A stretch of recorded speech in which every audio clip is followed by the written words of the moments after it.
이제 나는 영광의 상속자인가 오늘 네 번째로 오늘 이 말씀을 마치도록 하는데 오늘 이제 읽을 말씀은 로마서 8장 31절부터 로마서 8장 끝절인 39절까지 제가 여러분에게 봉독해 드립니다. 그런즉 이 일에 대하여 우리가 무슨 말하리요? 만일 하나님이 우리를 위하시면 누가 우리를 대적하리요? 자기 아들을 아끼지 아니하시고 우리 모든 사람을 위하여 내주시니까 어찌 그 아들과 함께 모든 것을 우리에게 주시지 아니하겠느냐? 누가 능히 하나님께서 택하신 자들을 고발하리요? 의롭다 하신 이는 하나님이시니 누가 정죄하리요? 죽으실 뿐 아니라 다시 살아나신 이는 그리스도 예수시니 그는 하나님 우편에 계신 자요 우리를 위하여 간구하시는 자시니라. 누가 우리를 그리스도의 사랑에서 끊으리요? 환난이나 곤고나 박해나 기근이나 적신이나 위험이나 칼이냐? 기록된 바 우리가 종일 주를 위하여 죽임을 당하게 되며 도살당할 양같이 여김을 받았나이다 함과 같으니라. 그러나 이 모든 일에 우리를 사랑하시는 이로 말미암아 우리가 넉넉히 이기느니라. 내가 확신하노니 사망이나 생명이나 천사들이나 권세자들이나 현재리나 장래리나 능력이나 높음이나 깊음이나 다른 어떤 피조물이라도 우리를 우리 주 그리스도 예수 안에 있는 하나님의 사랑에서 끊을 수 없으리라. 아멘. 이제 3주 동안 말씀을 나눴고 오늘 4주째 이 말씀을 마치는데 여러분은 이제 부자인 걸 아시겠어요? 내가 부자란 걸 깨달은 분만 큰 소리 하면 합시다. 여러분 이건 너무나 중요합니다. 우리는 영적인 부자들이에요.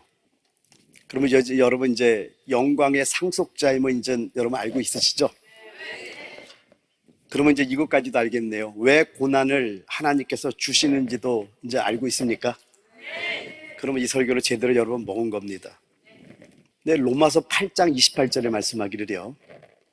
우리가 알거니와 하나님을 사랑하는 자, 곧 그의 뜻대로 부르심을 입은 자들에게는 모든 것이 합력하여 선을 이루느니라고 말씀합니다. 근데 이 말씀은요, 로마서 8장 26절, 27절과 연결돼서 하시는 말씀인 걸 우리가 알아야 됩니다. 근데 로마서 8장 26절, 27절에 뭐라고 말씀하냐면은 이와 같이 성령도 우리의 연약함을 도우시나니 우리는 마땅히 기도할 바를 알지 못하나 오직 성령이 말할 수 없는 탄식으로 우리를 위하여 친히 간구하시느니라.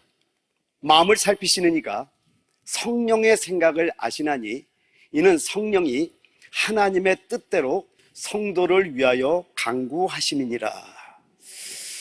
여러분 지난주에 말씀을 듣고 많은 분들이 큰 은혜를 받은 것 같아요.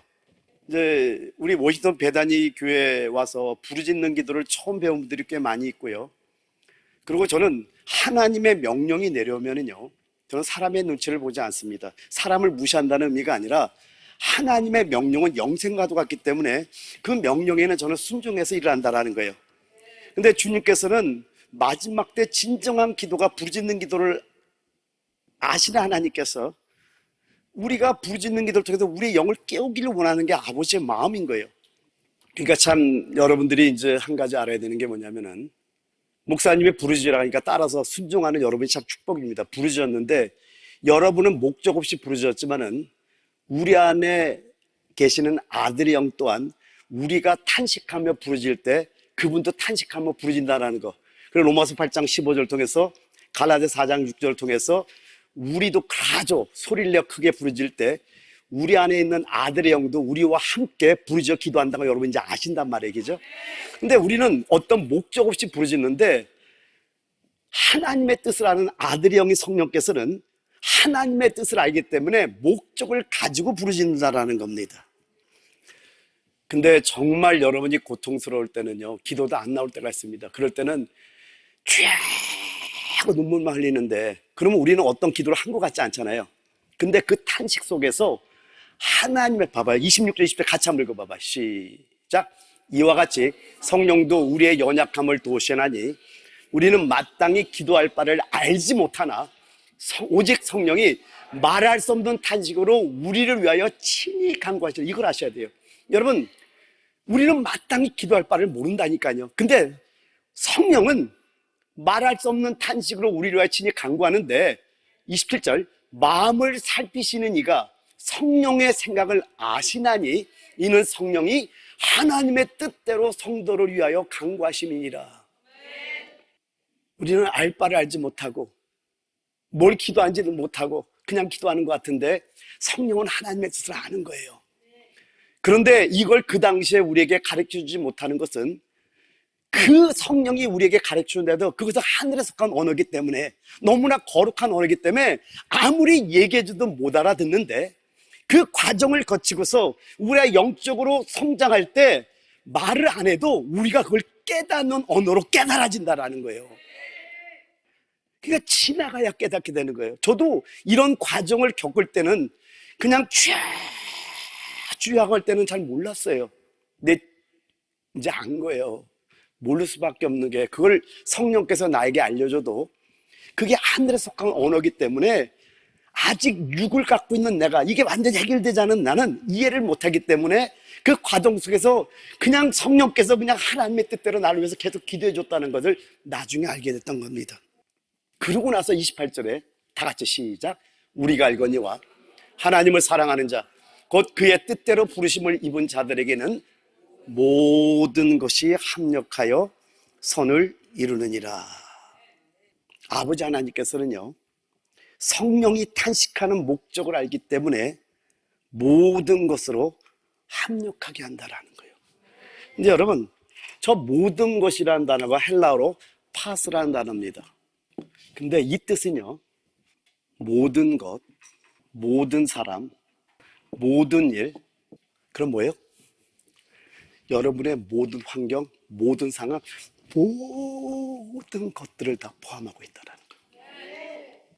사람뿐만 아니라 일뿐만 아니라 여러분의 상황, 여러분의 환경, 모든 것을 통해서 합력하여 선을 이루게 한다는 겁니다. 즉 하나님께서 모든 것을 안배하셨다는 겁니다. 여러분 마태복음 10장을 보게 되면요 1절부터 예수님께서 12제자들을 파송하는 장면이 나옵니다. 더러운 귀신을 쫓아내며 모든 병과 모든 약한 것을 고치는 권능을 줘서 내보내시면서 마태복음 10장 16절에 말씀하기를 보라 내가 너희를 보냄이 양을 이리 가운데로 보낸 것 같도다. 그러므로 너희는 뱀같이 지혜롭고 비둘같이 순결하고 쭉 말씀하면서 이 16절 이하가 뭘 말씀하냐면요 우리 제자들이 미움을 받을 걸 말씀합니다. 핍박을 받을 걸 말씀하는데 연결해서 쭉 말씀하다가 28절부터 31절까지를 보게 되면요 몸은 죽여도 영혼은 능히 죽이지 못하는 자들을 두려워하지 말고 오직 몸과 영혼을 능히 지옥에 멸하실 수 있는 일을 두려워하라. 하나님을 두려워하시기 바랍니다. 그리고 29절 참새 2마리가 한 아사리온에 팔리지 않느냐. 그러나 너희 아버지께서 허락하지 아니하시면 그 하나도 땅에 떨어지지 아니하리라. 너희에게는 머리털까지 다 세신 바 되었나니 두려워하지 말라. 너희는 많은 참새보다 귀하니라. 핍박을 받고 미움을 받을 제자들에게 두려워하지 말라 말씀하면서 얘들아 나는 니들의 머리털이 몇 개인지도 다 알아. 이걸 말씀하는 거예요. 제가 소갈머리 없는 것까지 다 안다니까요. 근데 이 소갈머리 없는 머리의 숫자도 하나님은 알고 계시다라는 거예요. 할렐루야. 굉장히 중요한 거예요. 그러니까 아무런 가치가 없는 참새가 이 땅에 떨어지는 것도 하나님이 관여하고 있다라는 거예요. 근데 너희는 참새보다 더 귀하다고 말하잖아요. 아멘. 그리고 31절에 두려워하지 말라 너희는 많은 참새보다 귀하니라 라고 말씀하고 있다는 겁니다. 그럼 여러분 주위의 모든 사람, 모든 환경, 모든 상황, 모든 일, 하여튼 모든 것들이 로마서 8장 28절 우리가 알거니와 하나님을 사랑하는 자 곧 그의 뜻대로 부르심을 입은 자들에게는 그 모든 것이 합력하여 선을 이루느니라 라고 말씀합니다. 저는 이런 말씀들이 이제는 깨달아지는 게 하나님께 너무나 감사하는 거예요. 그냥 알아지는 거예요. 옛날에는 그렇게 수도 없이 말씀을 읽었어도 깨달지 않던 것이 어떤 과정을 거치면서 그 고난의 하나님이 주시는 그 환경의 안배를 거치면서 이런 말씀이 깨달아지는 게 얼마나 기쁜지 모릅니다. 여러분, 이번 화요일 날 우리 엘림 목회자 모임이 있었습니다. 그런데 우리 이제 목사님들과 이렇게 말씀을 시어하다가 오늘 참 깊은 말씀에 대해서 좀 나눴어요. 그게 뭐냐면은 한 목사님께서 어떤 성도가 왔는데 영적 환자가 온 거예요. 한 번 전화를 걸면은 했던 얘기 또 하고 했던 얘기 또 하고 또 한 얘기 또 하고 했던 얘기 또 하고 또 했던 얘기 또 하고 그 얘기 또 하고 그래갖고 1시간, 2시간, 3시간 그러면 또 오후에 또 전화가 온대요. 했던 얘기 또 하고 했던 얘기 또 하고 안 했던 얘기 또 하고 했던 얘기 또 하고 또 1시간, 2시간 또 저녁에 또 전화가 온대요. 그러면 전화를 끊지 못하고 계속 반복되는데 어쨌든 이분을 여러 가지를 도와준 거예요. 좀 사랑이 있으니까. 그런데 너무나 고통스러우니까 그분이 전화했던 걸 하나를 녹음을 했더라고요.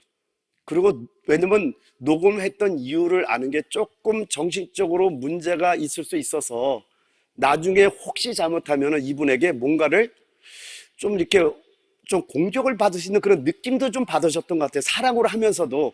그래서 녹음을 하셨던 것 같아요. 그러니까 녹음을 하나 틀어주는데 주저리 했던 얘기 또 하고 이게 그래서 쭉 듣다 보니까 이해가 되더라고요. 근데 우리 엘림의 목회자 모임에 오는 그날 30통이 전화가 와 있더라고요. 안 받았더니 30통. 이것 때문에 목회자들과 서로 이제 속에 있는 복음을 한번 나누자라고 내가 얘기를 했어요. 같이 나눠봅시다. 여러 가지 얘기가 나왔습니다. 근데 제가 2가지로 요약해서 말씀을 드릴게요. 근데 저는 여러분이 아는 내용이긴 하지만은 제가 처음에 우리 워싱턴 지역에 왔을 때 하나님께서 뭐 그냥 기도하면은 기도 외에 다른 이런 누가 나갈 수 없다고 했기 때문에 기도하면은 귀신들이 떠나가는 역사가 많았습니다. 그래서 수많은 귀신을 쫓았어요. 여기 처음에 2005년도에 와가지고 많은 귀신들을 쫓고 많은 병자들에서 치료받는 역사가 계속 있었습니다. 근데 어느 날 한 애가 고등학교가 귀신 들려왔는데 제가 열흘 동안 금식을 하고 얘를 위해서 기도하겠습니다 하고 열흘 금식을 했어요. 그리고 열심히 기도했는데 엄마의 마음도 이해가 되죠. 근데 24시간 기도해 달라는 거예요. 어떨 때는 하루에 9시간 이상씩 기도를 했어요. 다 진짜 기진맥진 된 거예요, 전부 다. 근데 어머니의 마음은 이해되지만은 너무나 고통스러우니까 집사람이랑 저 성상기도원이라는 기도원으로 좀 기도하러 갔어요, 하나님께. 저 솔직히 하나님께 위로받으러 갔습니다. 하나님, 너무 힘들어요. 그때 어머니가 살아계실 때니까요. 사람이 너무 지치면은 이런 고백이 나오더라고요. 여보, 어머니도 아니고 나 엄마 보고 싶어. 아기가 되는 거예요. 이제 어린 내가 엄마를 찾듯이 어머니라는 고백이 아니라 내 입술에서 나 우리 엄마 보고 싶어. 너무 힘드니까. 그래서 눈물만 떨어지더라고요. 그러면서 하나님께 진정한 기도로 들어갔어요. 나는 정말 하나님께 큰 위로를 받을 줄 알았던 거예요. 근데 그때 제가 받았던 게 뭐냐면은 내가 너에게 명령했느냐? 저는 무슨 벼락을 맞은 것 같았어요. 내가 너에게 명령했느냐? 저 하나님의 큰 위로가 있을 거라고 정말 눈물을 흘며 기도했는데 주님께 들린 음성은 내가 너에게 명령했느냐? 시편 19편 13절에 말씀하기를 또 주의 종으로 고범죄를 짓지 말게 하사 그 죄가 나를 주장하지 못하게 하소서. 그래 하시면 내가 정직하여 큰 죄가에서 벗어나겠나이다. 고범죄가 뭔지를 지식으로는 알았지만 몰랐던 거예요. 그런데 하나님의 말씀을 듣고 제가 그날 확실하게 깨달았던 겁니다. Presumptuous sins, willful sins. 하나님의 명령이 없는데도 내가 하나님을 기쁘게 하려고 하나님의 명령 없이 내 의로 하는 것, 이것이 우리가 죄임을 알아야 돼요. 이것 때문에 제 안에 고범죄에 대한 두려움이 많았던 겁니다. 근데 여러분, 실질적으로요, 우리가 환자들을 놓고 정신적으로 문제가 있는 사람을 놓고 정말 그를 갖다가 우리가 치료하려고 막 하면은 정말 힘이 듭니다. 그런데 그 중에 한 분의 목사님께서 이런 얘기를 하신 거예요. 그런 분은 다 우리 교회로 보내십시오 그러더라고요. 근데 저에게는 굉장히 도전이 되는 말씀이었어요. 여러분, 마태복음 9장 12절에서 13절에 말씀하기를, 예수께서 들으시고 이르시되 건강한 자에게는 의사가 쓸데없고 병든 자에게라야 쓸데있느니라. 너희는 가서 내가 긍휼을 원하고 제사를 원하지 아니하노라 하신 뜻이 무엇인지 배우라. 나는 의인을 부르러 온 것이 아니요 죄인을 부르러 왔노라 하시니라. 난 목사님의 그 고백과 그 사랑에 좀 감동을 받은 거예요, 솔직하게. 그러면 우리가 거기서 이제 질문이 나왔던 게 뭐냐면, 그러면 목사님, 그 한 사람 때문에 다른 성도가 다 나가면요, 그럼 그들은 뭐 건강한가 보죠, 뭐. 교회는 영적 병원인데 영적으로 병든 자가 와야지 그 사람들도 죄인이고 이 사람도 죄인이고 그 사람도 병자고 이 사람도 병자라면은 다 중요하지, 어떤 사람이 중요하지 않습니까? 이런 얘기를 하는 거예요. 비록 몇 가지 조심스럽게 봐야 될 건 있습니다. 그런데 저에게는 주의 음성이 들리는 것 같았었던 겁니다. 여러분, 우리가 우리의 의를 나타내려고, 비록 그 고범죄에 대한 것을 제가 분명히 깨달은 건 뭐냐면 내 의와 내 자랑이 있었던 거예요. 그래도 내가 열흘 동안 금식하고 기도하는 목사인데 하는 나의 숨은 나의 자랑이 있었던 걸 제가 발견합니다. 이거는 우리가 조심해야 되지만은, 한번 우리가 이제 금요일 날은 그래도 교회에서 그래도 조금 열심히 있는 분들이 여기 나오잖아요. 그럼 한번 우리가 생각해 보죠. 하나님께서 이런 환경에서 이런 사람을 보냈다면 이건 우리가 안배한 거예요? 하나님이 안배한 거예요? 하나님이 안배했죠. 그러면 우리가 어떤 생각을 가지고 있어야 되는가를 한번 생각해 봐야 된다는 거예요. 겸손하게 서로가 돌아가면서 어떤 우리의 에너지와 생명의 에너지 서로 나눠가면서 힘을 분산해가면서 우리가 돕는 게 맞지, 우리가 하나님의 큰 일이 있는데 이런 일을 우리가 하면 이렇게 생각해서는 안 된다라는 거예요. 저희는 많은 생각이 있어요. 왜냐하면 이걸 왜 하나님께서 이 시간에 이런 어떤 말씀 시어가 나올까를 고민하다가 생각한 게 뭐냐면요, 그렇구나, 내가 한편으로는 고범죄에 대한 두려움이 내 안에 있는 걸 또 치료해 주는 게 아닌가 하는 생각을 했던 거예요. 근데 오늘 이 말씀을 준비하면서 화요일 날 그 말씀, 우리가 치유했던 거 생각나는 거예요. 그러네. 여러분, 환자를 돌보는 건 쉽지가 않습니다. 왜냐면 아프잖아요. 어쨌든 영적으로 아프잖아요. 그럼 아픈 사람들은 찡얼찡얼 대는 게 맞는 거잖아요. 그러면 건강한 사람들이 그걸 서로 힘을 분산해 갖고 도와주는 게 맞아요, 안 맞아요? 나는 우리 교회가 이랬으면 좋겠은 거예요. 그러니까 우리가 말씀은 갖고 있지만은, 그리고 또 깨달음은 있지만, 이게 지식으로 깨닫는 게 아니라 그 예수 그리스도의 인격이 우리 안에 들어온다면은, 우리도 그런 연약한 자들이 있을 때 우리가 먼저 치유받고, 할렐루야, 내가 먼저 신부가 되고, 할렐루야, 그런 다음에 생명을 가지고 이제 그런 자들에게 우리가 다가간다면은 하나님이 얼마나 기뻐하겠어요. 그래서 저는요, 큰 교회를 생각하지 않아요. 이제는요, 우리 교회 온 한 사람, 한 분, 그 한 사람에게 초점을 맞추고 어쨌든 모두가 살아날 수만 있다면은 하나님이 우리 교회를 얼마나 기뻐할까 생각해 보는 거예요. 그래서 우리가 서로 간에, 그리고 여러분들이 참 잘하고 있어서 또 이 얘기를 할 수가 있는 게 너무나 기쁩니다. 그래서 저는 우리 화요일날 우리 엘리 목회자 모임에서 나는 내가 강의하는 것보다 이게 더 좋았어요. 서로가 진심으로 이런 고백을 하면서 이걸 놓고 오늘 아침에도 기도하면서 저에게는 많은 도전이 됐던 거예요. 맞다, 주님은 의인을 부르는 것이 아니라 죄인을 부르었고, 건강한 자는 의원이 쓸데없지만 병든 자가 쓸데있다면은 우리 교회 그런 자들이 와서 치료받는 그런 교회가 되기를 원하며, 또 우리 교회 말씀을 먹은 자들이 겸손하게 하나님의 일을 행하는 여러분이 되게 해서 축원드립니다. 여러분, 모든 것이 하나님의 허락하에 우리에게 임한다고 여러분 잊지 마시기 바랍니다. 따라서 우리 모두가 오늘 이 말씀을 깨닫고 겸손하게 행하는 여러분 되게 해서 축원드립니다.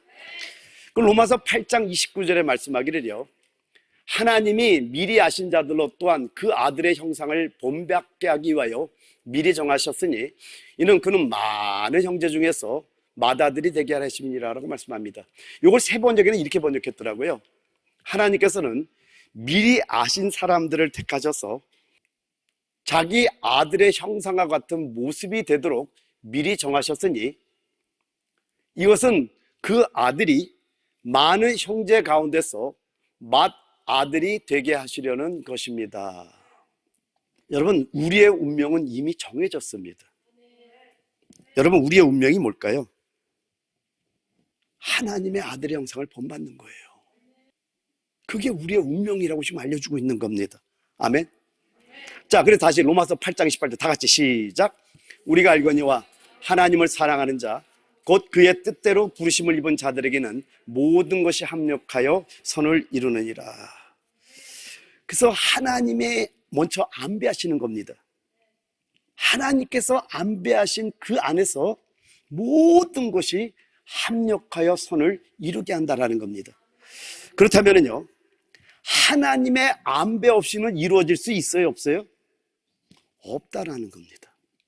근데 오늘 성경이 말씀하기를 모든 것이, 모든 것, 모든 사람, 모든 일, 그 어떤 것이든지 모든 것이 합력하여 하나님의 아들의 형상을 본받게 하고 있다는 겁니다.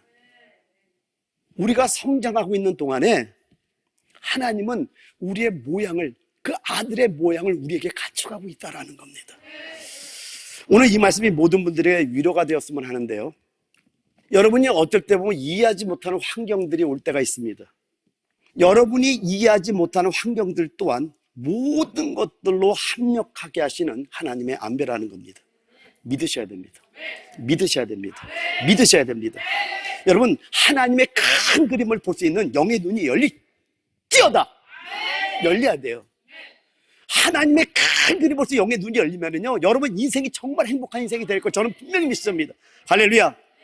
그러나 여러분이 극단적으로 치우쳐서 이렇게 기도해서는 안 됩니다. 아버지, 제가 아버지의 영광을 위해 고난을 자처합니다. 어떤 고난을 주셔도 당당하게 이기는 자가 되겠습니다. 저에게 고난을 주시옵소서. 여러분 이렇게 기도하지 마세요. 근데 여러분, 제가 주님의 기도를 한번 알려드릴게요. 이럴 때는 주님의 기도를 배워야 됩니다. 자, 주님이 십자가에 가기 전에 마지막 날 기도에 어떻게 기도했나 한번 잘 봐봐요. 마가복음 14장 36절에 말씀하기를, 아바 아버지요, 아버지께는 모든 것이 가능하오니 뭐라고 기도하죠? 이 잔을 내게서 옮기시옵소서. 그러나 나의 원대로 마옵시고 아버지의 원대로 하옵소서. 우리 주님도 이 잔을 옮겨달라고 기도했어요. 왜요? 이 땅에 인자, 사람으로 오셨기 때문에 그 고통의 아픔을 주님도 아시는 거예요. 그래서 이 기도를 통해서 우리가 어떻게 기도해야 될지를 알려주고 있다는 겁니다. 여러분, 왜 그러냐면요, 여러분이 하나님께서 고난을 주시면 감당해야 되지만은 고난을 달라고 기도해서는 안 된다는 겁니다. 왜요? 하나님께서는 모든 환경을 안배하고 계시기 때문에 그렇다라는 거예요. 아멘. 로마서 8장 32절에 말씀하기를요, 자기 아들을 아끼지 아니하시고 우리 모든 사람을 위하여 내주시니가 어찌 그 아들과 함께 파스 모든 것을 우리에게 주시지 아니하겠느냐. 여러분, 말씀이 좀 이해가 됩니까? 모든 것이 선을 이루기 위해서 합력하고 있다는 겁니다. 믿으시기 바랍니다. 그렇다면 여러분, 여기까지 볼 수 있어야 됩니다. 사단, 악령, 귀신들까지도 우리의 선을 위하고 있다는 걸 볼 수 있는 눈이 열려야 돼요. 한번 깊이 묵상해 보시기 바랍니다. 왜냐하면 이 설교를 하면 이걸 또 딴 데로 쭉 가니까 여러분이 기도하면서 깨달으셔야 돼요. 아멘. 로마서 8장 30절입니다. 같이 한번 읽어봐요. 시작. 또 미리 정하신 그들을 또한 부르시고 부르신 그들을 또한 의롭다 하시고 의롭다 하신 그들을 또한 영화롭게 하셨느니라. 아멘. 여러분, 지금 어떤 면에서 우리를 정함은 받았고 또 우리가 부르심은 받은 것 같아요. 그죠? 우리 또 의롭다함을 받았어요. 근데 영화롭게 됐나요? 만약에 불신자 같으면은 그들이 이제 정하심이 필요할 것이고 또 의롭다함도 필요하시고 뭐 부르심도 필요하겠죠. 근데 우리는 거기까지 되는데 영화롭게 하는 단계는 아직 안 됐거든요. 근데 모든 것이 다 과거입니다.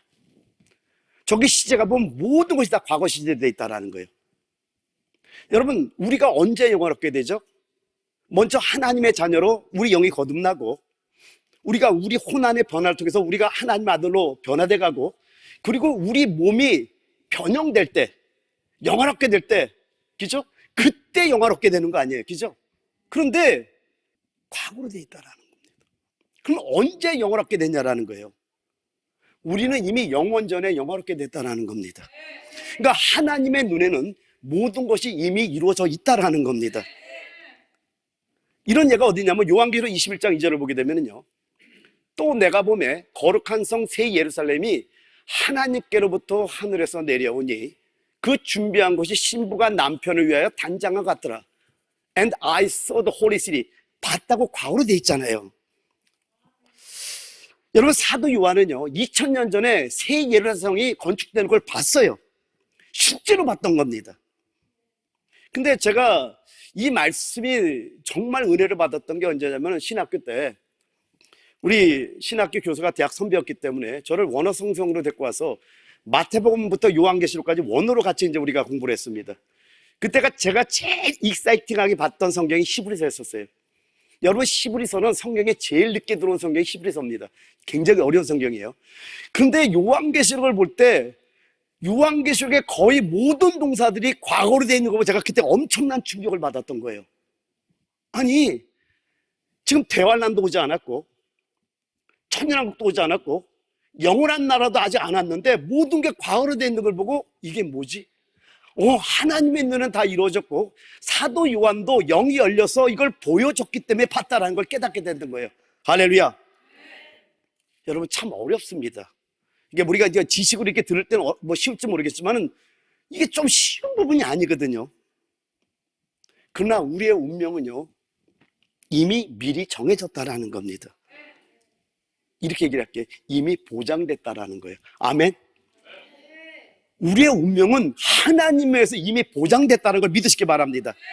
이걸 알 때요 두려움을 이기고 나갈 수가 있단 말이에요. 그래서 우리가 왜 부르짖는 기도를 통해서 계속 부르짖는 기도하냐면 오늘 성경에도 지금 계속해서 4조 거쳐서 말씀하지만은 여러분, 우리가 크라죠, 소리내어, cry aloud, 소리내어 크게 기도할 때, 이게 로마서 8장 15절이잖아요 갈라디아서 4장 6절에 우리 안에 있는 아들의 영 또한 우리가 탄식하며 부르짖는 속에서 같이 부르짖어 기도한다고 말씀하고 있잖아요. 여러분, 부르짖는 기도를 통해서 우리가 영 안에 살아야 되는 겁니다. 그래야지 아버지의 마음이 그대로 막 우리가 감지되기 때문에 우리가 항상 그렇게 기도하는 사람 통할 때 하나님 역사가 임할 줄 믿습니다. 여러분이 앞에 했던 설교를 생각하면서 한번 읽어보기를 원하는데요, 14절부터 18절까지 로마서 8장 14절에서 18절까지 보게 되면은 무릇 하나님의 영으로 인도함을 받는 사람은 곧 하나님의 아들이라.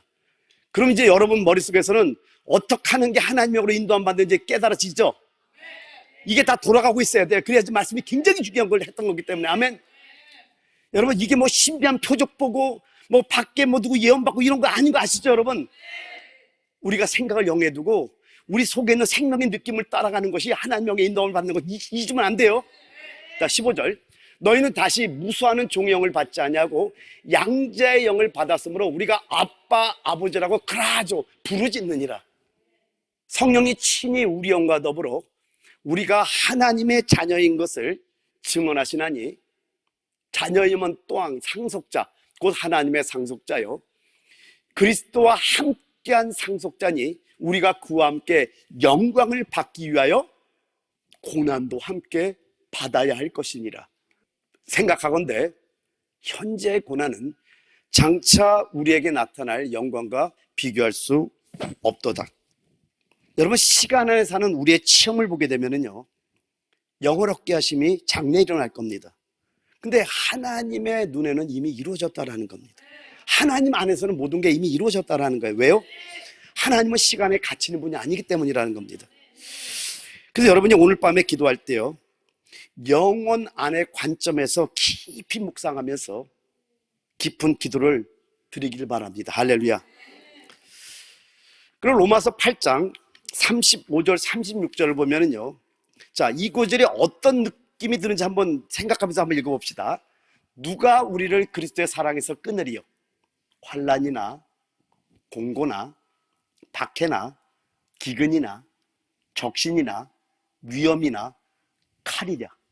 기록된 바 우리가 종일 주를 위하여 죽임을 당하게 되며 도살당할 양같이 여김을 받았나이다 함과 같으니라. 여러분, 어떤 느낌이 들어요? 엄청난 고난이잖아요. 다시 한번 같이 한번 읽어봐요. 35절 30절 시작. 누가 우리를 그리스도의 사랑에서 끊으리요?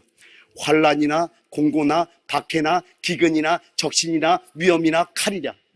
기록된 바 우리가 종일 주를 위하여 죽임을 당하게 하며 도살할 양같이 여김을 받았나이다 함과 같으니라. 그런데도 시작이 뭐야? 누가 우리를 그리스도의 사랑에 끊으리 하면서 이 말씀이 시작되고 있다는 거예요. 여러분, 이 말씀 속에서는 고난의 느낌이 그대로 들어있잖아요. 그런데 37절에서 38절을 보게 되면 그러나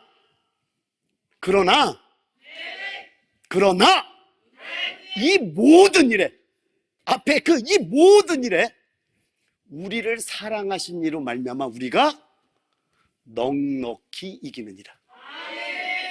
내가 확신하노니 사망이나 생명이나 천사들이나 권세자들이나 현재리나 장래리나 능력이나 높음이나 깊음이나 다른 어떤 피조물이라도 우리를 우리 주 그리스도 예수 안에 있는 하나님의 사랑에서 끊을 수 없으리라.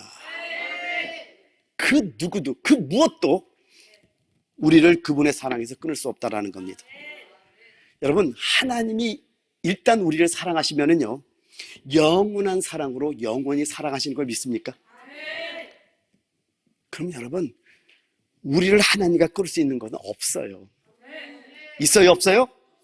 없다라, 아무것도 없다라는 겁니다. 제가 여러분에게 이 로마서 지금 이 영어롭게 하심의 부분에 대해서 여러분과 지금 말씀을 나누고 있는 거거든요. 한번 여러분이 공부를 했나 한번 로마서 전체 구성 한번 다시 한번. 자, 로마서 1장 1절에서 1장 17절. 여기 서문이죠. 그래서 로마서 1장 18절에서 3장 20절까지 뭐죠? 정죄. 로마서 3장 21절에서 5장 11절까지가 칭의. 이 칭의는요, 하나님의 속성 중에 하나님의 의와 관계됩니다. 기억하고 있어요.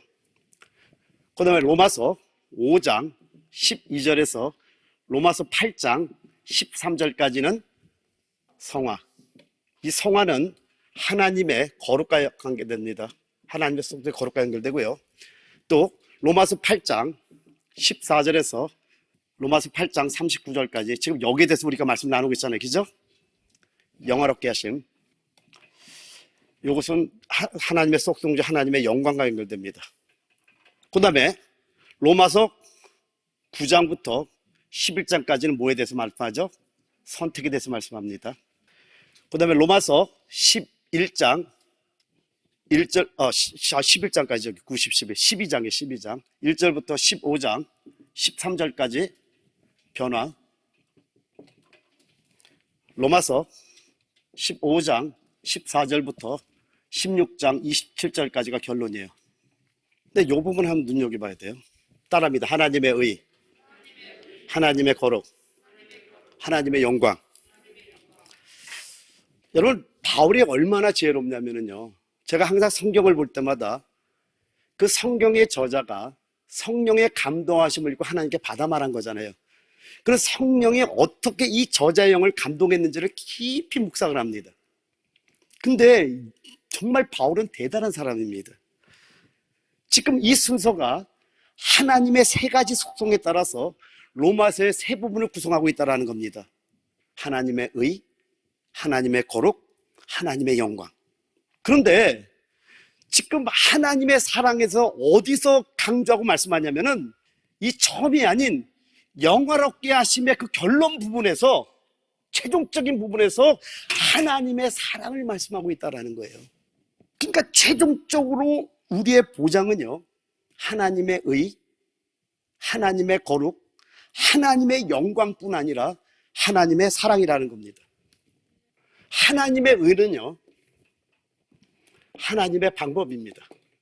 하나님의 거룩은요, 하나님의 본질입니다. 그 다음에 영광은요, 이건 알겠죠? 제가 많이 설명했으니까. 자, 의는 하나님의 방법을 말씀하고요, 거룩은 하나님의 본질을 말씀해요. 영광은 하나님의 표현입니다. 표현. 영광은 하나님의 나타남이라고 말씀드렸잖아요. 사랑은 하나님의 마음입니다. 다시 한번요. 의는 하나님의 방법이고, 거룩은 하나님의 본질이고, 영광은 하나님의 표현이고, 사랑은 하나님의 마음입니다. 하나님께서 우리를 사랑하셨는데 언제 사랑하셨냐면요, 모든 것 이전에 하나님께서 우리를 사랑하셨다라는 겁니다. 그러니까 우리를 정하시기도 전에 하나님이 우리를 사랑하셨고, 우리를 부르시기 전에, 우리를 의롭다 하기 전에, 우리를 영화롭게 하기 전에 이미 영원 전에 우리를 사랑하셨다라는 겁니다. 그래서 쉽게 한마디로 요약하면요, 우리의 구원은 하나님의 사랑에서 비롯됐다라는 거예요. 언제? 영원 전에. 그 하나님께서 여러분의 인생을 알까요, 모를까요? 그래서 말씀을 우리가 알고 영적인 관점에서 말씀을 봐야지 인생이 정말 행복한 인생으로 바뀌는 거예요. 영원 전에 여러분을 이미 선택하셨고, 영원 전에 이미 여러분을 부르셨고, 영원 전에 여러분을 거룩했고, 영원 전에 여러분을 영원롭게 한 하나님께서 여러분의 인생을 모를까요? 영원 전에 여러분을 구원하셨는데, 이미 계획하셨는데 여러분의 인생을 알까요, 모를까요? 이거 정말로 대답하시래요. 알아요, 몰라요? 알고 있다라는 겁니다. 이 하나님의 사랑이 우리를 위해 역사하신 모든 것의 근본이라는 거예요. 바로 이 하나님의 사랑이 우리를 위해 역사하신 모든 것의 근본이라니까요. 하나님의 억하감정으로 우리를 갖다 힘들게 하는 게 아님을 아셔야 돼요. 이거 굉장히 중요합니다. 그럼 부탁할게요. 여러분에게 진지하게 제가 부탁할게요. 여러분의 인생에 어떤 어려운 일이 와도요, 하나님의 이 사랑을 믿으시기 바랍니다. 제가 왜 이 말을 할 수 있냐면요, 모든 과정을 겪으면서 저는 체험했거든요. 체험한 하나님의 종이 하는 말임을 여러분 잊어서는 안 됩니다. 지식으로는 어느 정도 많은 걸 깨달은 것 같은데 못 깨달은 게 한두 가지가 아니더라고요. 아까도 고범죄 말씀했잖아요. 지식으로 제가 왜 모르겠어요, 그 말을. 그런데 하나님을 통해서 그 하나님의 사랑으로 역사하신 그 모든 일의 근본이 사랑이라니까. 그 사랑으로 역사하는 환경을 통해서 딱 들어가서 엄청난 일들을 겪고 나니까 내가 엄청난 죄를 범했네. 그때 내 의가 십자가에 못 박히더라고요. 그 전까지는 숨어있는 내 의, 내 자랑이 여기서 꿈틀꿈틀 밖에는 안 보이죠. 왜? 사람들한테 겸손하게 하죠. 저도 겸손하려고 노력하는데 그 겸손하려고 노력하는 거 그 자체도 교만이더라고 보니까. 여러분, 우리가 숨은 교만이 얼마나 많은 줄 아세요? 이 우리 자아가 얼마나 강한 줄 아세요? 사람들이 볼 때에 뭐 선해 보인다고요? 하나님은 안 속아요. 그 과정을 겪으면서 체험하면서 우리에게 역사하신 모든 일의 근본이 하나님의 사랑이었구나. 그 사랑의 하나님께서 영원 전에 모든 걸 결정하기 영원 전에 우리를 구원하셨다니까요. 믿으십니까? 따라합시다. 하나님의 사랑은 우리의 영원한 보증이다. 세 번 오른손 주먹죠. 시작. 하나님의 사랑은 우리의 영원한 보증이다. 하나님의 사랑은 우리의 영원한 보증이다. 하나님의 사랑은 우리의 영원한 보증이다. 아멘. 자, 이제 로마서 8장 35절 36절 한번 이제 믿음으로 읽어봅니다. 시작. 누가 우리를 그리스도의 사랑에서 끊으리요? 환난이나 곤고나 박해나 기근이나 적신이나 위험이나 칼이랴. 기록된 바 우리가 종일 주를 위하여 죽임을 당하게 되며 도살당할 양같이 여김을 받았나이다 함과 같으니라. 분명히 고난의 환경이면 알겠죠. 근데 37절 39절 다 같이 시작. 그러나 이 모든 일에 우리를 사랑하시는 이로 말미암아 우리가 넉넉히 이기느니라. 내가 확신하노니 사망이나 생명이나 천사들이나 권세자들이나 현재리나 장래리나 능력이나 높음이나 깊음이나 다른 어떤 피조물이라도 우리를 우리 주 그리스도 예수 안에 있는 하나님의 사랑에서 끊을 수 없으리라. 이 사랑이 누구로부터 시작됐습니까? 우리입니까? 하나님입니까? 그럼 끊을 수 있어요, 없어요? 끊을 수 없다라는 겁니다. 여러분, 근데 이 사랑은요, 우리가 태어나기도 전인 영혼 안에서 시작됐다라는 겁니다. 그래서 모든 일에 넉넉히 이걸 알면 이길 수가 있는 거예요. 그만큼 말씀을 깨닫는 게 중요하다는 겁니다. 결론으로 갑니다. 로마서 8장 17절 18절에 말씀하기를 자녀이면 또한 상속자 곧 하나님의 상속자요 그리스도와 함께한 상속자니 우리가 그와 함께 영광을 받기 위하여 고난도 함께 받아야 할 것이니라. 여러분, 고난이 크면 큰 만큼 영광이 커요. 고난의 정도가 영광을 결정한다는 거 저는 체험으로 알았던 거예요. 고난 안 받았다면 어떻게 됐을까 생각해 봅니다. 숨어있는 교만이 해결됐을까? 저는 지식은 많이 있어요. 근데 그걸 껍데기라고 합니다. 근데 껍데기를 딱 벗기니까, 그 지식의 껍데기를 딱 벗기니까 소 안에 알맹이가 탁 들어와요. 그게 그리스도의 그 인격이네. 깨달은 거예요. 이 껍데기를 벗기는 과정이 또 있어야 되는구나. 영광을 받기를 원하시잖아요. 받아야 되고. 근데 우리가 받는 고난의 양에 따라서 영광도 더 증가한다고 여러분 깨닫시기 바랍니다.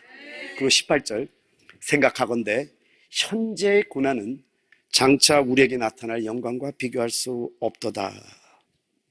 여러분, 우리는 영광의 상속자들입니다. 근데 이 고난은 우리를 익히는 과정이에요. 마태복음 17장에 보면 변화산 사건이 있습니다. 우리 주님께서는 죄 있는 육신의 모양으로 왔어요. 근데 실어버리 바 될 정도로 죄 있는 육신의 모양으로 왔기 때문에 흠말 많은 것이 아무것도 없어, 겉모습을 보면. 근데 골로새 2장 9절에 뭐라고 말씀합니까? 그 안에는 신성의 충만이 육체로 가야 돼. 숨어 있는 거예요. 이 안에 생명이 막 바글바글한데 아무도 볼 수가 없는데 변화산에서 이제 그거를 갖다 조금 나타냈죠. 왜요?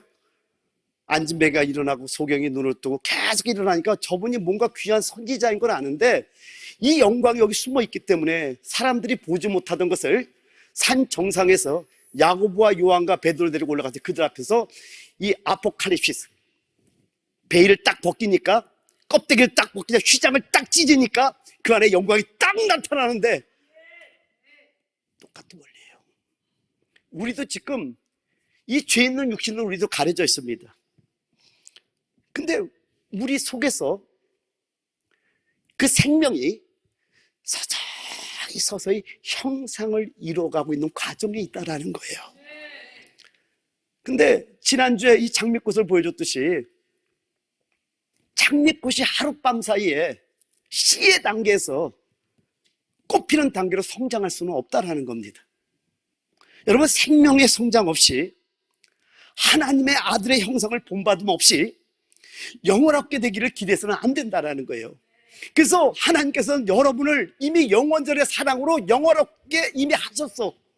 그러나 우리는 시간 안에 있기 때문에 이 과정 속에서 영화로움이 드러나기 위해서는 이 고난이라는 익히는 과정을 통해서 점점 속에서 생명의 형상을 이루는데, 비록 밖에는 지금 나타나지 않지만은 그래도 우리 안에 먼저 내가 알아. 그 기쁨과 그 만족, 그 행복, 사람들이 밖에서 볼 때는 엄청난 환난 환경이고 엄청난 어려움의 환경이고 엄청난 위기 환경처럼 보이는데 누구도 그 사랑에서 끊을 수 없는 것이 이 안에서 이루어지고 있는 거예요. 이런 자들은 내가 부자임을 알아. 그래서 영혼 안에서 영적인 안목으로 모든 걸 볼 때, 비록 시간 안에 우리가 갇혀있기 때문에 주님도 이 땅에 육신을 입고 올 때 왜 부활이 필요했어요? 육신을 입고 올 때 시간과 공간의 제한을 주님도 받으셨다니까요. 근데 우리가 마찬가지로 제한을 받지만은 부활의 생명이, 그분의 영이 충만하면 충만할수록 우리 삶 속에서 시간과 공간을 초월한 일들이 이루어지기도 하지만은 내 안에서 그 영광의 꽃이 저렇게 피어나고 있는데 자라고 있단 말이에요. 그래서 다음 시간에는요, 제가 이거를 하다가 휴거에 대한 설교를 반드시 해야 되겠구나. 왜냐면은 좀 심각합니다. 시대가. 예언한다는 사람이 참 말하기도 힘들 정도로, 야, 저런 애들이 예언자라고 저렇게 떠들고 다니 큰일 났네. 말씀을 모르니까요, 저는 그런 게 다 보이거든요. 이제는요. 그러다 보니까 마음이 아파서 이제 마지막 때를 준비시켜 나가야 되겠구나, 우리 성도들을. 그래서 여러분, 성경을 올바르게 알아야 됩니다. 그래서 이 안에서 말씀 안에서 확실하게 점검이 돼야지 여러분이 그냥 추측해서도 안 된다라는 거 여러분 깨달으시고 오늘 한 가지 잊지 마시기 바랍니다. 하나님께서 영원전에 하나님의 사랑으로 여러분을 구원하셨고 이미 하나님의 눈 안에서는 하나님 안에서는 이미 여러분을 영화롭게 했대요. 그렇다면 우리에게 영원한 보장이 있잖아요. 요걸 깨달았죠. 그러면 어떤 환경이 올 때 하나님께서는 우리를 아들의 형상을 본받게 하기 위해서 지금 그 환경을 준다는 이 관점에서 보면은요, 그걸 쉽게 이길 수 있겠네요. 그래서 우리가 넉넉히 이기게 되는 거예요. 아멘이죠. 우리 함심에서 기도할 때 하나님의 말씀을 올바르게 깨닫기를 원합니다. 근데 말씀을 올바르게 깨달으면은요 행복해. 그리고 제 입장에서 얘기할게요. 이걸 빨리 알려주고 싶어. 왜? 알면 행복 찾으니까. 많은 성도들이 어려운 환경만 당하면 다 그냥 떨어지는 분들을 많이 보게 되는 거예요. 아픈 거예요. 저는요 아니거든요. 아니 하나님의 사랑인데 그 영원전에 그 사랑으로 우리를 구원하셨는데 근데 이 영의 이 관점이 열리지 않으니까 자꾸만 내 관점으로 보다 보니까 내 관점 속에서 뭐예요? 내 안에는 사단이 있단 말이에요. 사단이 속인단 말이에요. 꼬부라뜨린단 말이에요. 그래서 이 시간 기도할 때 하나님 말씀을 이제 나는 압니다. 하나님 나는 행복한 자고 나는 부자고 나는 영원하게 된 자인데 하나님께서 그 맏아들 예수 그리스도의 형상을 본받기 위해서 이런 환경을 우리를 안배하고 있는데 하나님 그 환경에 내가 이해하지 못한 환경이 와도 하나님께서 나를 아들의 형상을 본받기 위해서 환경을 줬구나 이제 깨닫고 이제는 승리하며 넉넉히 이기는 자 되기를 원하노라. 주의 이름으로 세 번 부르기 나면 기도하겠습니다.